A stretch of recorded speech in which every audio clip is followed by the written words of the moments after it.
નમસ્કાર દર્શક મિત્રો, બોટાદ દસ્તક ન્યૂઝમાં આપનું હાર્દિક સ્વાગત છે અને હું છું એલડી મકવાણા. આપ જોઈ રહ્યા છો બોટાદ દસ્તક ન્યૂઝ. હવે પછીના સમાચાર વિગતવાર. કરોડોની લોન મંજૂર કરાવી આપવાની લાલચ આપી બે શખ્સે લાખો ખંખેર્યા. અંતે વિડીયો બનાવીને યુવક લટકી ગયો.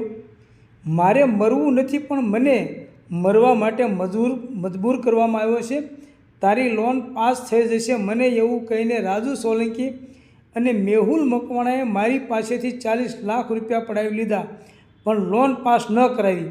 હવે મારે મર્યા વગર કોઈ રસ્તો નથી. આ શબ્દો ભાવનગરના એક યુવકના છે કે જેણે કરોડોની લોન મંજૂર થઈ જશે એવી લાલચ આપીને બે શખ્સોએ 40 લાખ રૂપિયા પડાવ્યા છતાં લોન પાસ ન કરાવતા અંતે યુવકને વિડીયો બનાવીને મોત વહાલું કરવું પડ્યું છે. સમગ્ર બનાવ અંગે મૃતકની પત્નીએ નોંધાવેલી ફરિયાદ મુજબ ભાવનગર શહેરના બોરડીગઢ વિસ્તારમાં આવેલા ડબલ થાંભલા પાસે રહેતા અને સેન્ટિંગ કામ તથા અન્ય મજૂરી સાથે સંકળાયેલા પ્રવીણ ઉર્ફે પ્રકાશ દેવજીભાઈ સાગઠિયા આજથી 1 વર્ષ પહેલાં યુનિયન બેંકના એજન્ટો સાથે સંપર્કમાં આવ્યો હતો. આ એજન્ટોએ પ્રવીણ સાથે વિશ્વાસ કેળવી બેંકમાંથી મોટી રકમની લોન મંજૂર કરાવી દેવાની લાલચ આપી હતી અને આ લોન પાસ કરાવવા માટે પ્રવીણ પાસેથી અલગ અલગ સમયે રૂપિયા 40 લાખ જેવી માતબર રકમ પડાવી લીધી હતી. આ બાદ છેલ્લા 1 વર્ષથી એજન્ટો પ્રવીણને લોન મંજૂર કરાવવા મુદ્દે આશ્વાસનો આપતા હતા, પણ લોન પાસ નહોતા કરાવી આપતા. પ્રવીણે ચૂકવેલા રૂપિયા 40 લાખની રકમ તેણે ત્યાંના સગા વાલા મિત્રો પાસેથી વ્યાજે લઈ એજન્ટોને ચૂકવી હતી.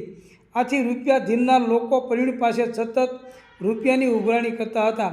આથી પ્રવીણ એજન્ટો પાસે વારંવાર ધક્કા ખાઈ રહ્યો હતો, પરંતુ એજન્ટોએ લોન પાસ ન કરાવતા અને દેણદારોનો ત્રાસ હતો, જેના કારણે વ્યથિત પ્રવીણે તેના ઘરે ગળા ફાંસો ખાઈ લીધો હતો. જેથી ઘોઘા રોડ પોલીસ મથકે મૃતક પ્રવીણની પત્નીએ 4 શખ્સો સામે ફરિયાદ નોંધાવી છે, જેમાં 2 બેંક એજન્ટો રાજુ ટીડાભાઈ સોલંકી તથા મેહુલ ભરતભાઈ મકવાણા તથા 2 વ્યાજખોરો ગૌતમ મેર તથા દીપક ગેરેજવાળાના નામનો ઉલ્લેખ છે.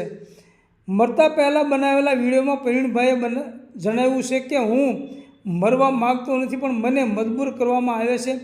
મારી સાથે જેણે મને લોન કરાવવાની લાલચ આપી મારી સાથે છેતરપિંડી કરવામાં આવી છે, જે મને 40 લાખ રૂપિયા લઈ ગયા છે, મારી માથે કરાવી દીધા છે અને એમ કહે છે કે લોન નહીં થાય, સાહેબની બદલી થઈ ગઈ છે. એ માણસ અત્યારે રહે છે બજરંગ બાલક સોસાયટી, એનું નામ છે રાજુભાઈ ટીડાભાઈ સોલંકી. બીજો માણસ છે એ ભરતનગર નીલકંઠ સોસાયટીમાં રહે છે મેહુલ મકવાણા. આ બંને મારી સાથે પૈસા લઈ છેતરપિંડી કરવામાં આવી છે. હવે લોન નહીં થાય, તમારા પૈસા કાગળિયામાં બગડી ગયા છે. યુવકે વધુમાં જણાવ્યું કે આ બંનેએ મને 40 લાખ રૂપિયાના દેવામાં નાખી દીધો છે. હવે પૈસા ક્યાંથી ચૂકવું?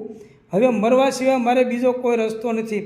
હવે એ લોકો કહે છે કે હું તમને 20 લાખ પાછા આપું અને 10 લાખનો ખર્ચ થઈ ગયો છે અને લખાણ કરી દીધું કે આટલા મહિના સુધી મને પૈસા પાછા ન દેવા પડે એવું લખાણ કરી દીધું.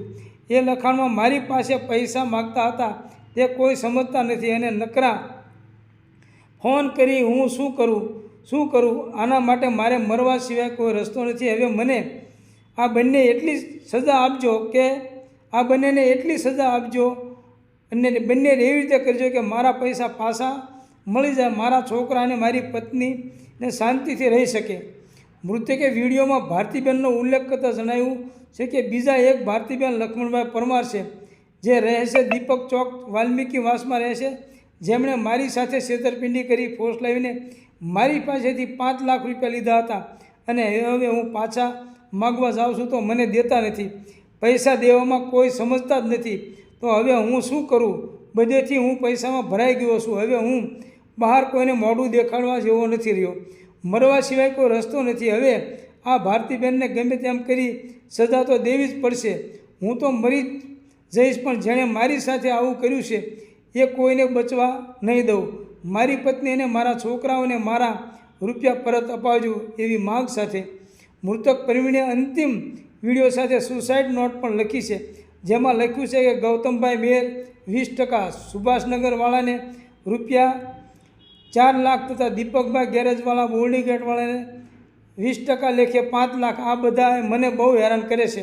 હું ભગવાનને પ્રાર્થના કરું છું કે આવું બીજા કોઈની સાથે ન થાય. મને મજબૂર કરવામાં આવે છે. મેં લોન કરાવવા માટે 40 લાખ બગાડ્યા, તો હવે મને એમ કીધું કે લોન થાય કે ન થાય, જેમાં 2 જણાએ જુઓ, પહેલાં નામ રાજુભાઈ ટીડાભાઈ સોલંકી અને બીજું નામ છે મેહુલ મકવાણા છે. હવે મને કીધું કે રૂપિયા વપરાઈ ગયા છે, તો મેં જેના લીધા એને કઈ રીતે પાછા આપું? એટલે મેં આ પગલું ભર્યું છે. એ લોકોને મેં રોકડા આપ્યા હતા, મને લેણામાં નાખી દીધો. હવે મારે મરવા સિવાય કોઈ રસ્તો નથી. હું મરી જાઉં તો આ બંનેને મૂકતા નહીં. સૌજન્ય દિવ્ય ભાસ્કર, બોટાદ દસ્તક ન્યૂઝ, LD મકવાણા, બોટાદ.